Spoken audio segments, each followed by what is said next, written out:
Whoa! Where did he come from? He was there all the time.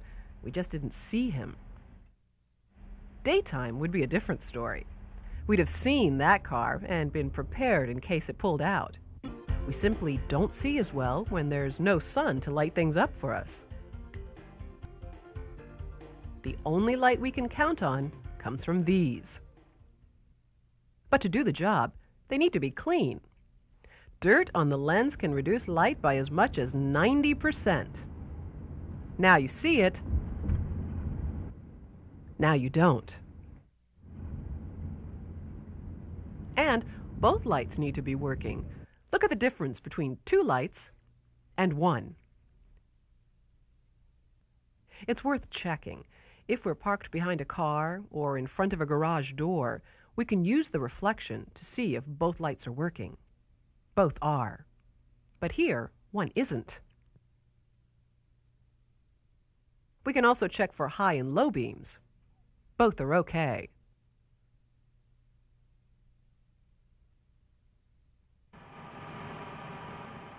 Now it's a matter of using them correctly. The first thing is, of course, to turn them on. The law requires turning them on by sunset.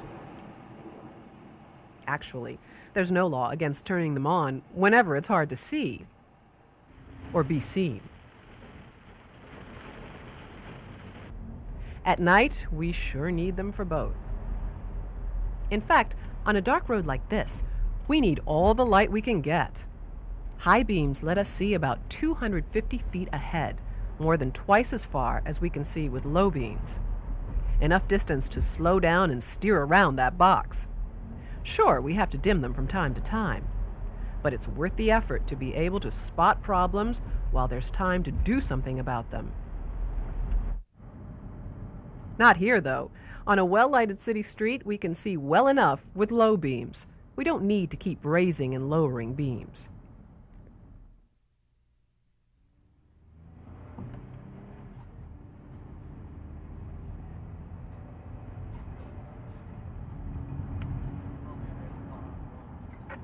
Sometimes high beams aren't enough. Could we stop in time to avoid running into this car? Remember the sight distance rule? It said that we have to be able to stop in the distance that we can see. Let's use that parked car we saw back there and try the 4-second rule. Get ready. 1001, 1002, 1003, 1. We were going too fast to have stopped. This is called overdriving the headlights.